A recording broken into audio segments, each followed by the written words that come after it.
has rejected another draft of a new constitution today, after the referendum delivered clear majority support for the prevailing charter.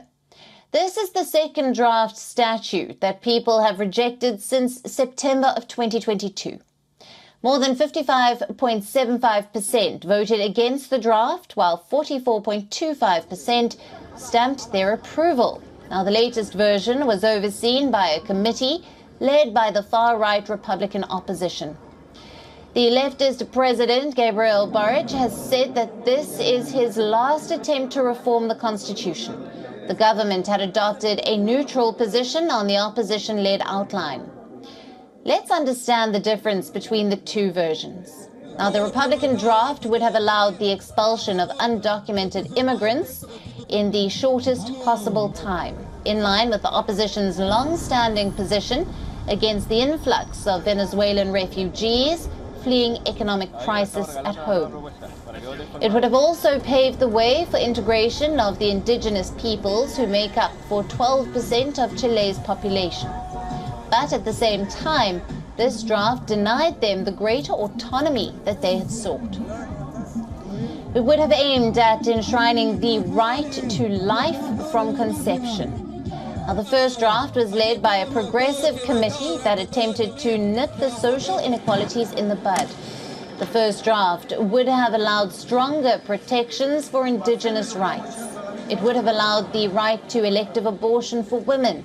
Abortion was banned in Chile until 2017.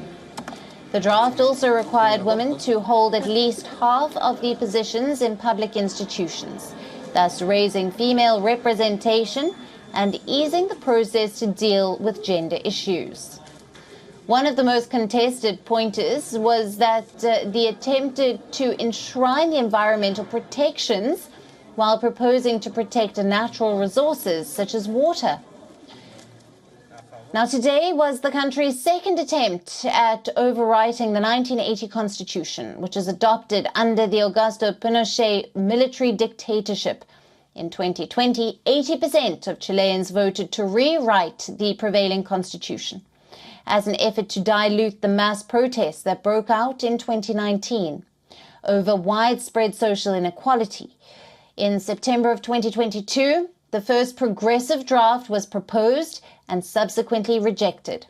On Monday, the second draft also failed for multiple reasons, including inflation, economic stagnation, a growing sense of insecurity, and voter fatigue.